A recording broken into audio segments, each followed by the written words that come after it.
Who are the players you should be targeting in DFS for week number 7 on DraftKings and FanDuel? What are the takeaways you need to know from the Browns-Broncos game from Thursday night? And what are the injury updates that you need to know for Sunday and Monday's games of week number 7? It all starts right here as Locked On Fantasy Football starts right now.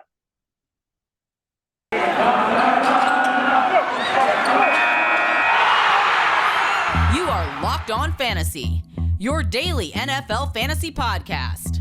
Part of the Locked On Podcast Network, your team every day.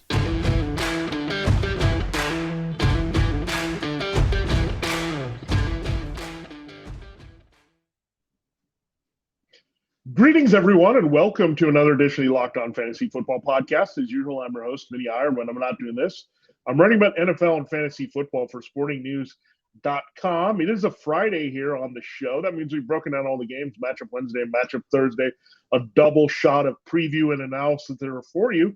Now we're going to put that in a blender and spit out the players that we want to target based on those matchups at their price points here on DraftKings and FanDuel. It doesn't matter if you're playing cash games or tournaments. We got you covered for players that you should look at different price points that can bring you good return on investment, no matter how you're building your lineup, where you figure to go. Some core players there to look at. We'll go to the quarterbacks, running backs, wide receivers, tight ends, and defenses on both formats there for you. We'll also have some injury updates, and we'll also open the show with a look at what we need to know from what happened with the Browns escaping the Broncos at home there 17-14 on Thursday night to open the week. Not a lot of fantasy points there, but some good developments that we definitely saw. So we'll talk about those. Thanks for making Locked On Fantasy Football your first listen every day. We're free and available for you on all platforms. This episode of Locked On Fantasy Football is brought to you by McDonald's, proudly serving communities since 1965. McDonald's has always been more than just a place to get tasty, affordable food. It's an unofficial community center. A big thank you to our friends at McDonald's for always being there. I'm loving it, and we're loving it here as we break down the last things you need to know here going into week 7. Let's look at the Broncos-Browns game really quickly. A big breakthrough here for Deonis Johnson. I think he exceeded all expectations. No Nick Chubb, no Kareem Hunt. He looked fantastic. That offensive line was healthy pretty much, except for Jack Conklin, who missed the game at right tackle. But Jedrick Wills was able to play, which was huge, and the interior was very good, as we know, with Joel Bitonio and J.C. Treader and Wyatt Teller. They took over the game up front against the Broncos. Broncos didn't look good against the run last week. I think they were a little bit inflated from the teams they played earlier in the season. And you've seen that. And the Browns exploited that. You know they were going to go run heavy without Baker Mayfield. A little bit limited in the pass game. We saw Jarvis Landry return. He looked pretty good, but unfortunately he got hurt in the game. Here, Deonis Johnson with one of the touchdowns. The other touchdown went to Stanton, their fullback. So weird play action score. Johnson could have had a bigger game there if he had got that second score from Case Keenum. But we knew there was not going to be a lot in the pass game. We knew they were going to kind of grind it out here. So Deonis Johnson falls from the waiver wire and already in the lead as a strong RB1 this week. I mean, you couldn't ask for anything more with the way he ran. He didn't really have much competition there. They put in John Kelly, the former Ram, for a little bit, but pretty much it was the Deonis Johnson show without Chubb and Hunt. And that doesn't always happen. Remember, Chubb and Hunt share work there. So both of them not being there, and Johnson gets to be a feature back. So should Chubb have to continue to miss time, their next game is against the Steelers on Halloween. They have a mini bye, so maybe Chubb will be ready by then. We know Hunt won't be back then. But Deonis Johnson's earned some good work behind Chubb should he return. Should Chubb not return, then Deonis Johnson, plug and play, keep going with him against the Steelers. So this is one of those guys that we've been looking for these running backs to come through off the waiver wire like this. Darrell Williams was pretty darn good. Damian had 1 week like that here for Bears. Maybe he'll return to that relevance. But Deonis Johnson, we'll see how it plays out with the calf injuries, those two running backs, Chubb in particular right now.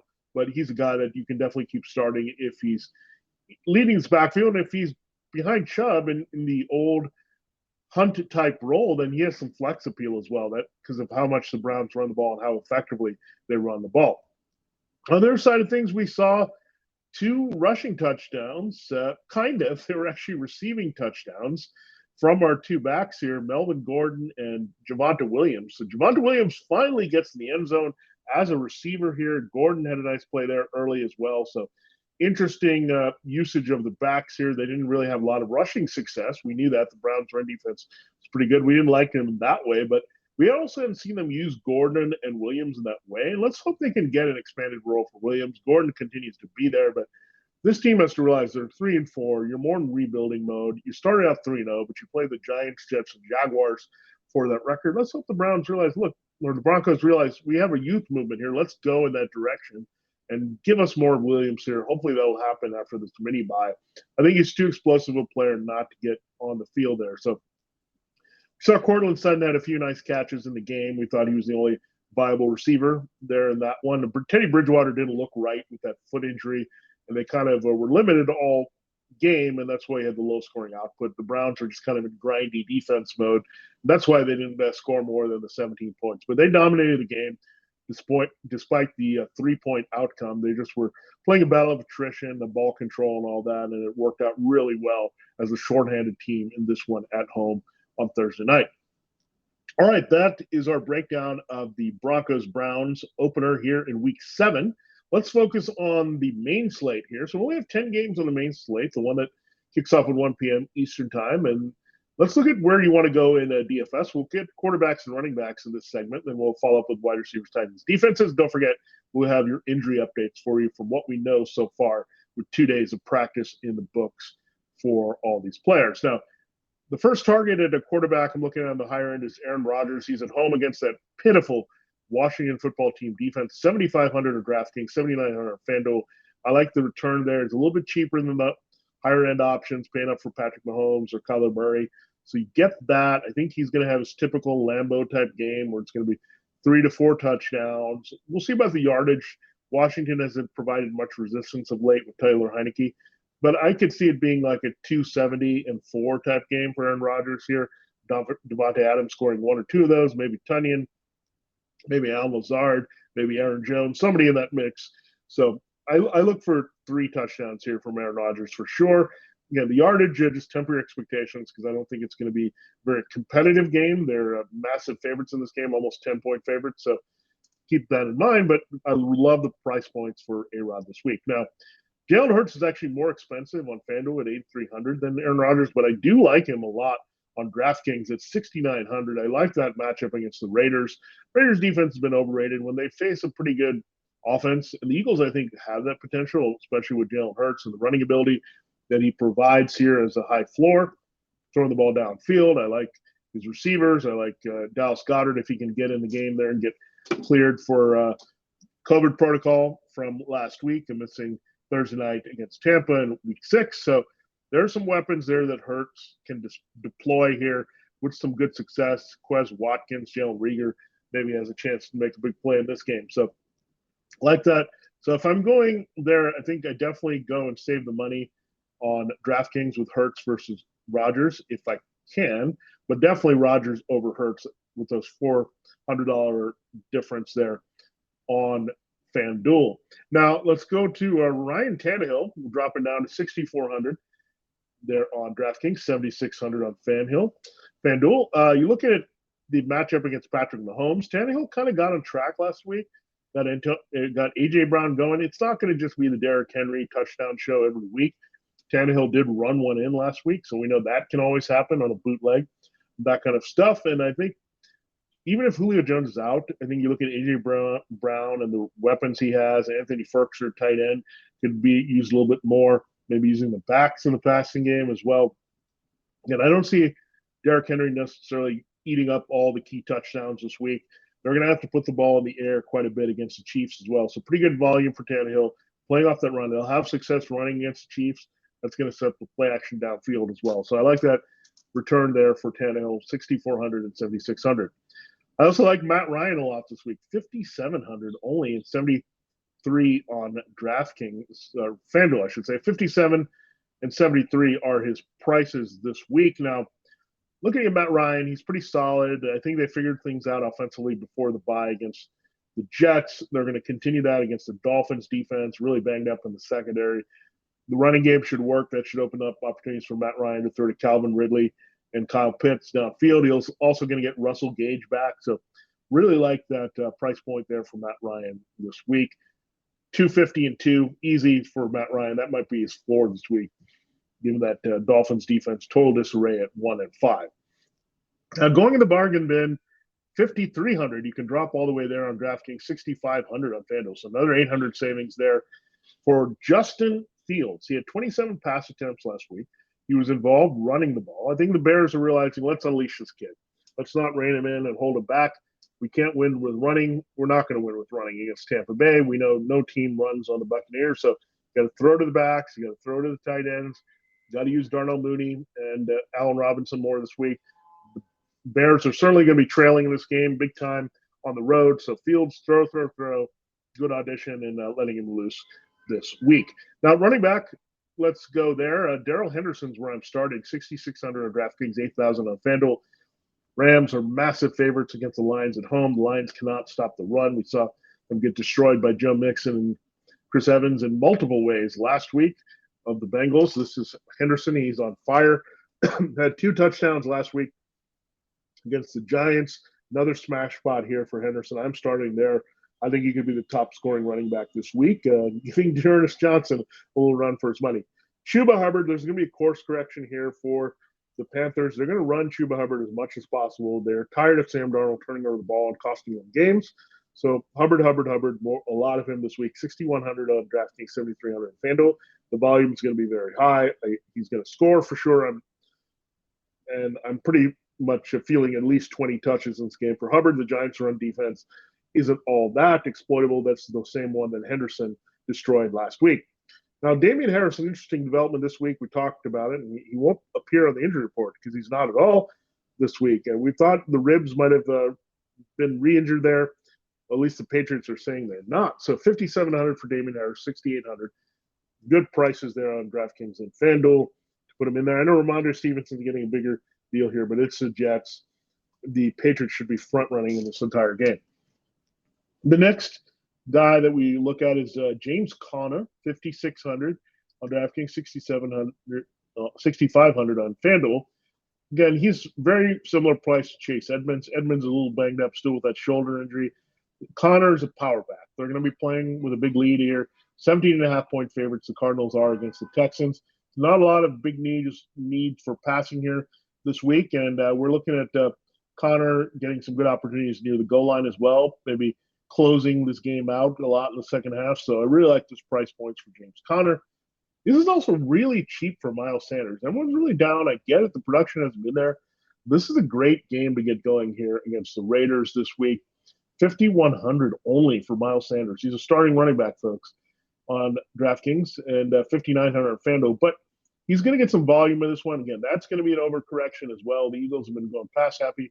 That doesn't make me like Hurts less because Sanders can be dangerous in the passing game as well to help.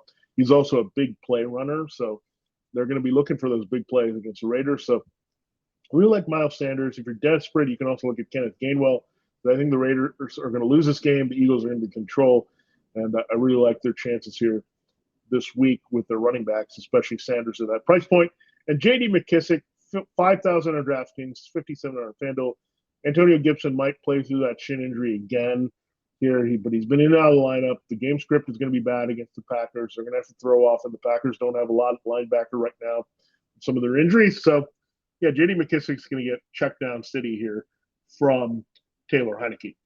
All right, so we broke down the quarterbacks and running backs there for DFS on DraftKings and FanDuel.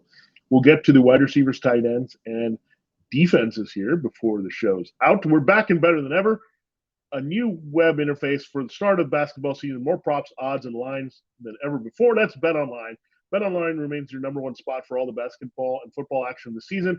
Head to the new updated desktop or mobile website to sign up today and receive your 50% welcome bonus on your first deposit.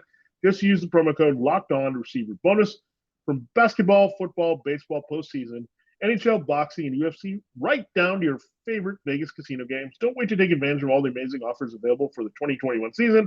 BetOnline is the fastest and easiest way to bet on all your favorite sports. BetOnline, where the game starts. All right, we're back here. Thanks for making Locked On Fantasy Football your first listen every day. We're free and available on all platforms for you. All right, let's look at wide receivers there in DFS this week. Terry McLaurin disappointed last week. He was battling a hamstring that popped up late in the week. He should be a little healthier this week, hopefully. He's still on the injury report, at least the practice designation there, but he should be good to go in this one. 6,900 on DraftKings, 7,200 on FanDuel for that matchup against the Packers. This is the best chance to attack the Packers. Kevin King might return at one cornerback, but Jair Alexander won't be. So McLaurin can attack this team. He should get pretty high volume this week. They need to unleash McLaurin a little bit more. Last week was definitely disappointing against that Chiefs secondary, so it really comes out of Taylor Heineke trusting him as much. But McLaurin usually takes advantage of matchups like these where the corners are pretty weak, and I think McLaurin will rebound nicely here from that Chiefs game. And again, Taylor Heineke, get him the ball the way he should here as your number one receiver. Calvin Ridley, he's been very quiet. He missed week 5 there with a personal matter there in London. 6,600 on DraftKings, 7,300 on FanDuel. I think it's time for Calvin Ridley to shine. Xavier Howard and Byron Jones are really, really scared of these guys. Howard looks like he's going to return. He didn't play last week against the Jaguars, but I don't trust these corners. They haven't looked good. You can also move Calvin Ridley in the slot away from those two guys. So I would like the return on investment. Good stack here with Matt Ryan. If you're looking for in cash games, I think they would really come through for you this week. Brandon Cooks, 6,000 on DraftKings, 6,500 on FanDuel. Like those prices here for Brandon Cooks, there's going to be a lot of garbage passing to Cooks from Davis Mills. There's some rumor that Tyrod Taylor could be activated, but even if it's Davis Mills, Cardinals are going to have such a big lead, they're not going to care. And Brandon Cooks is going to get a lot of balls underneath it. It's not like their secondary is a total shutdown unit anyway. Chris Godwin should be the busiest Buccaneer this week. Antonio Brown will check on him. He's got an ankle injury. He hasn't practiced early in the week. He's a little bit banged up for sure. He's not going to be 100% in the game. Rob Gronkowski is going to miss another one with a ribs injury. So Mike Evans could also get the really tough matchup here against Jalen Johnson, a very good young traveling corner the Bears have. So it lines up as a Godwin game. We thought that was going to be the case last week against the Eagles. Turned out to be an Antonio Brown game, but maybe Brown being a little slowed is going to help Tom Brady really connect with Godwin. If Brown's out, then Godwin is golden here in this matchup against the Bears. So that particularly nice price point. I can't believe Chris Godwin is cheaper than Brandon Cooks on DraftKings, but there we are. So take that savings and go with Cooks, who's $200 cheaper there on FanDuel, 6,500 versus 6,700. Jalen Waddle, locked and loaded now. Everybody else in this Dolphins receiving core is a mess. Devontae Parker's not fully healthy. He missed the Jaguars game. He might return this week, but Tua Tagovailoa is locked in with Waddle, his former Alabama teammate. 5,600 on DraftKings, 5,900 on FanDuel. Waddle's going to have a lot of volume. The Falcons cannot cover this young, quick speedster, so they're unleashing Jalen Waddle the way he should be. Had 2 touchdowns last week. I think he'll find the end zone again this week. Maybe crack 100 yards here in the game against the Falcons. I also like his former Alabama teammate, Devonta Smith. Talked about Jalen Hurts, liking his chances to get downfield. Smith was really quiet against the Buccaneers. I think they worked to try to take him out of the game. The Raiders can't do that. 5,400 and 5,800 are his prices respectively on DraftKings and FanDuel. So, yeah, I do like his ability here to stretch the field, make some big plays. I think it's a nice rebound game in Las Vegas and a very pro-Philly crowd out there. Speaking of Las Vegas, on the other side for the Raiders, the Eagles we know play that zone too deep there, so they're going to let a lot of underneath stuff go. Not more of Henry Ruggs. That means a lot of Darren Waller and a lot of this guy, Hunter Renfrow. He'll get back on track. He was a quiet game last week against the Broncos, but 4,800 on DraftKings, 5,600 FanDuel, good cash game option this week. A good tournament option this week on the cheaper end is Darnell Mooney. He had a big game last week with Justin Fields. I think it could even be bigger this week. You have 4,600 for Darnell Mooney on DraftKings, 5,900 on FanDuel. So good values there for sure for the Bears. Number 2 receiver slowly becoming the number 1 with Justin Fields in there at quarterback. All right, at tight end, we'll quickly go down those values. We like Calvin Ridley. We also like his teammate, Kyle Pitts. He had a big game there against the Jets before the bye. They know how to use him now. Let's get him right here. 5,900 for Kyle Pitts there. The Dolphins are giving up quite a bit to the tight end. They're vulnerable in linebacker and safety. Love the return on investment you can get there. So if you're going to pay up for a tight end, Pitts is the guy, 5,900 and 6,100. Mike Gesicki is still at a pretty good price point here, way down at 4,700 DraftKings. He's locked and loaded with Tua as well. Had 100 yards receiving last week. Tua likes throwing to the tight end. Really love that price point. Pay a little bit more for Gesicki there on FanDuel of 6,000. So that's where I like Kyle Pitts, only $100 more on that format on FD. And if you're going bargain basement, how low can you go? It would be Anthony Firkser, 3,100 DraftKings 5,900 on FanDuel. Why I like Anthony Firkser? I think he's way overdue to score a garbage touchdown in the trailing mode. The Chiefs can't cover the tight end. They want to get Firkser more involved. He's had an injury early, so that's helped him not get on track with Ryan Tannehill. Julio Jones might not play either. So I like Firkser finally getting a little bit more run in this game. Matchup screams for his usage here. Very athletic tight end out of Harvard. 3,100, 5,900. You can't beat that if you're just looking for a punt play at tight end that it could actually give you good return. Cash games more looking for that 2x return there from Firkser. I think you can get it at that price point. Now, if we're going to go to defense, there's only one way you should go if you pay up. It's the Patriots. They have pretty good value here on DraftKings, not even the highest paid. 3,400 there against the Jets at home and Zach Wilson. The Jets will figure out some things, but still a very good matchup for the Pats, and 4,800 on FanDuel. Now, how low can you go at defense? I think it's the Eagles. Again, the Eagles are being well undervalued in this game. You look at what the Eagles do and what the Raiders don't do well. Eagles can take away the big play, force everything inside. They can also dominate the inside with their interior defensive line, disrupt some things, get in Derek Carr's face. So some sacks and takeaways are there to be had. I mean, Derek Carr is a roller coaster ride. So if he was up last week against the Broncos on the road, that means he's going to be a little bit down with his play at home against the Eagles. We just know that's Derek Carr. So 2,300 on DraftKings, next to nothing. I'm 3,500 on FanDuel. All right, so we've covered a lot here, and we still have to get to our injury updates here for week number 7, the Sunday and Monday games. We'll give you everything we know before we wait for the Friday designations here on when these players will find out if they're going to play or not here in week 7.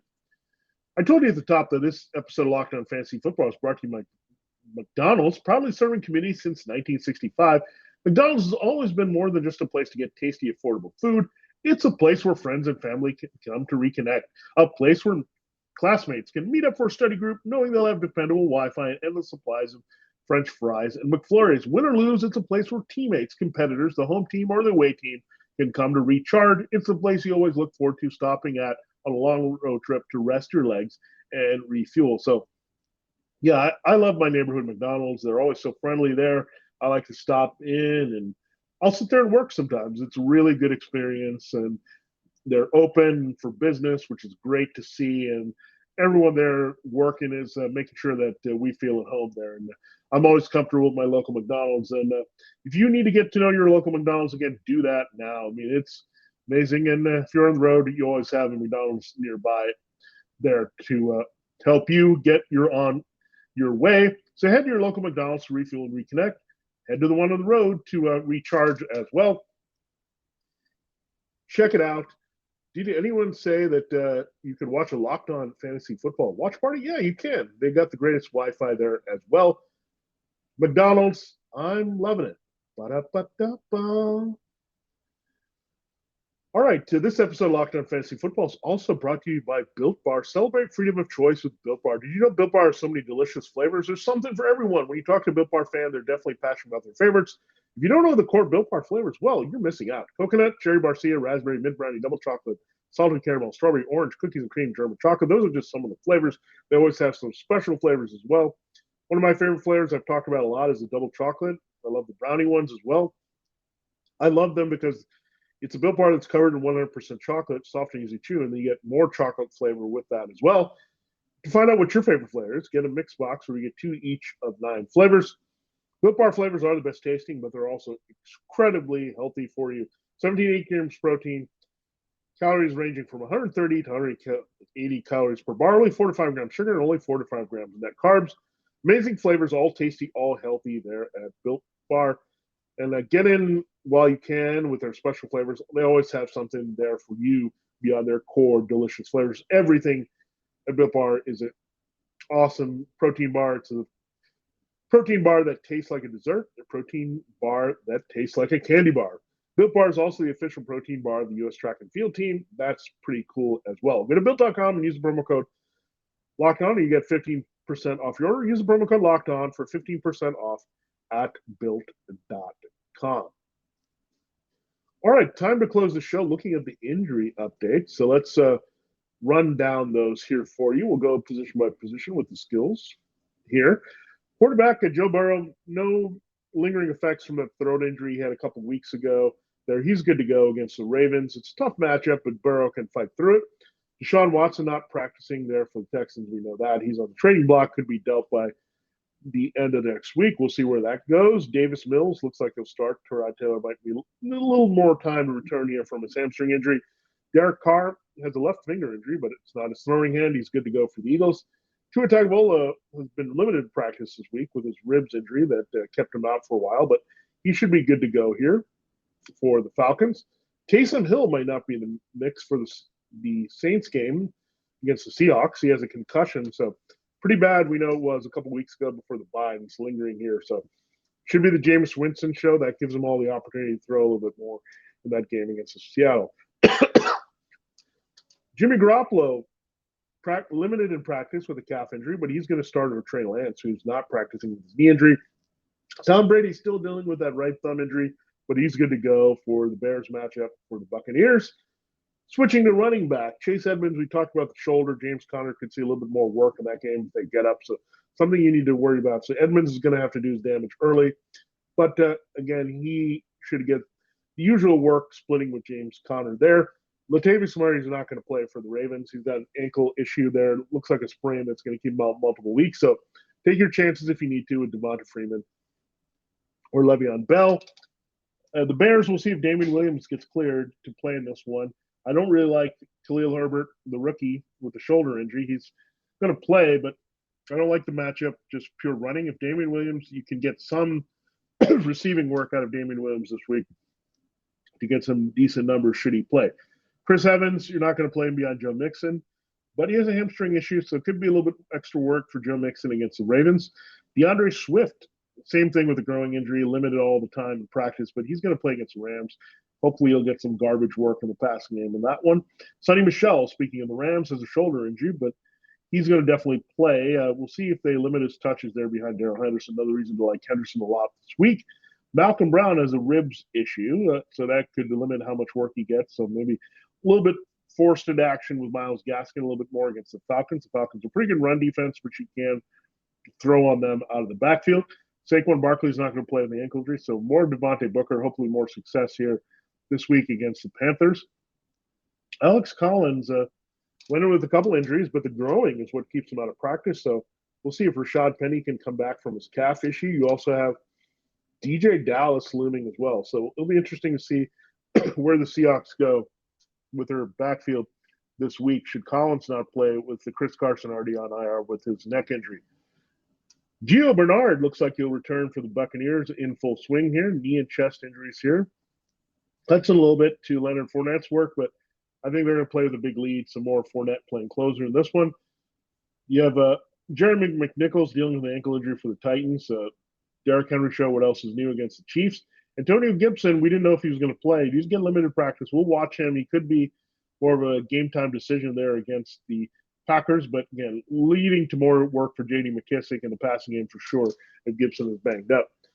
Sammy Watkins looks like he'll miss a game. They don't really need him anymore with Rashad Bateman back to help Marquise Brown. Terrace Marshall, not going to be that game against the Giants with a concussion, it looks like, so he's not going to be cleared. So hopefully a little bit more Robbie Anderson behind DJ Moore would be great. That one with James Bradbury in the mix to cover DJ Moore. Allen Robinson dealing with the ankle injury, but he'll play for the Bears against the Buccaneers. Darnell Mooney will continue playing with that growing injury as well in that game. Good matchups for both on the outside with the Buccaneers secondary hurting. Danny Amendola looks like he's going to return for the Texans. Tell Brandon Cooks. I don't think he cuts in too much in Cooks' value. Chris Conley dealing with neck injury. Nico Collins dealing with foot injury. So a lot of Cooks in line there for Texans in garbage time against the Cardinals. You have T.Y. Hilton, a new injury, the quad. Missed 2 practices here, so not looking good for him against the 49ers. We'll see what Friday brings here, but Michael Pittman Jr., upgrade him because of this. Tyreek Hill dealing with a quad injury. They say it's a contusion. We'll see if he can play through it. I think it's going to be fine for the Titans here this week. Friday will give us a little bit more information there. Henry Ruggs III dealing with a knee injury, but he's going full in practice. He's good to go. Brian Edwards with a hamstring for the Raiders. He's also going to play against Eagles. Devontae Parker, we'll see if he can return. Multiple injuries there, shoulder and hamstring for the Dolphins. If not, that Jalen Waddle should see a bigger role. Preston Williams has a growing injury as well for Miami. The Saints might not be without Deontay Harris this week. That could open things up for Marcus Callaway to see more targets. Michael Thomas is not returning, so we'll watch it. Hamstring is always tough for wide receivers, so Deontay Harris, the speedster, could be out there for the Saints and increasing Callaway's presence. Kenny Galladay is not going to return from his knee injury this week. Kadarius Toney is going to stay on the shelf with the ankle. Let's watch Sterling Shepard. He got into full practice there on Wednesday, but was added back to the report as limited there with his hamstring. Darius Slayton still dealing with his hamstring. John Ross now with the hamstring. It seems like every Giants receiver has had a hamstring injury, and that is definitely the case this year. We'll sort things out. I like Sterling Shepard if he can go in that game against the Panthers. DK Metcalf dealing with a foot injury. He's fine, but very limited with that Geno Smith passing attack right now for the Seahawks. Antonio Brown, this is a big one. Missed 2 practices with an ankle injury. It's kind of mysterious because he played through the game in week 6 pretty well there against the Eagles, had an extra mini bye. So I'm feeling Antonio Brown is going to be out there, but let's watch for sure to see if that happens. They might sell it as a game time decision. Julio Jones got in limited practice there, so there's a chance he can play there against the Chiefs, but I would lean on the doubtful side of questionable, if that makes sense. A.J. Brown didn't practice, but he only has an illness, so he should play. It's a non-COVID situation there for A.J. Brown. You have Terry McLaurin dealing with that hamstring, as I mentioned, but he should be good to go for the Packers. Curtis Samuel looks like he'll miss another game, as well as Cam Sims for Washington. Diami Brown should be out there to help McLaurin in that matchup, as well as J.D. McKissick and Antonio Gibson and Ricky Seals-Jones. Speaking of Ricky Seals-Jones, he has a quad injury. He didn't practice there on Wednesday, but got limited work on Thursday, trending towards playing in a good matchup against the Packers. T.J. Hawkinson is going to play through the knee injury against the Rams. Hopefully some garbage production will be there with Jared Goff, but getting the full practice in is a good sign there in the middle of the week. Travis Kelsey has got a neck issue here, but he'll play through it, and he's fine for the Titans game. Maybe a tougher matchup than you think, but I still roll with Kelsey. Darren Waller is a really good matchup. The Eagles play deep. That's going to open things up for the tight end. He's got a knee issue, but he's going to play through it. You have Rob Gronkowski. We talked about that with the ribs, not going to play there. So O.J. Howard could see a bigger role, but he was limited in practice with an ankle injury there for Tampa Bay. Yeah, there you have it. There's a rundown of all the injuries you need to know about here going into Sunday and Monday's game. That wraps up this edition of Locked On Fantasy Football. Thanks for making Locked On Fantasy Football your first listen every day. Our next episode will be Roundup Monday, where we'll break down everything we saw there, Sunday's action there in week number 7, the most important fantasy football takeaways. We need to go into week 8 as we make that transition. I'll make your second listen to Peacock and Williamson NFL show. Rodney Peacock and former NFL scout Matt Williamson give you the expert analysis in less than 30 minutes. It's free and available on all platforms. This has been another episode of Locked On Fantasy Football. This has been another week of Locked On Fantasy Football. Good luck in all your matchups this weekend, and we'll see you on the flip side on Monday. Have a great weekend.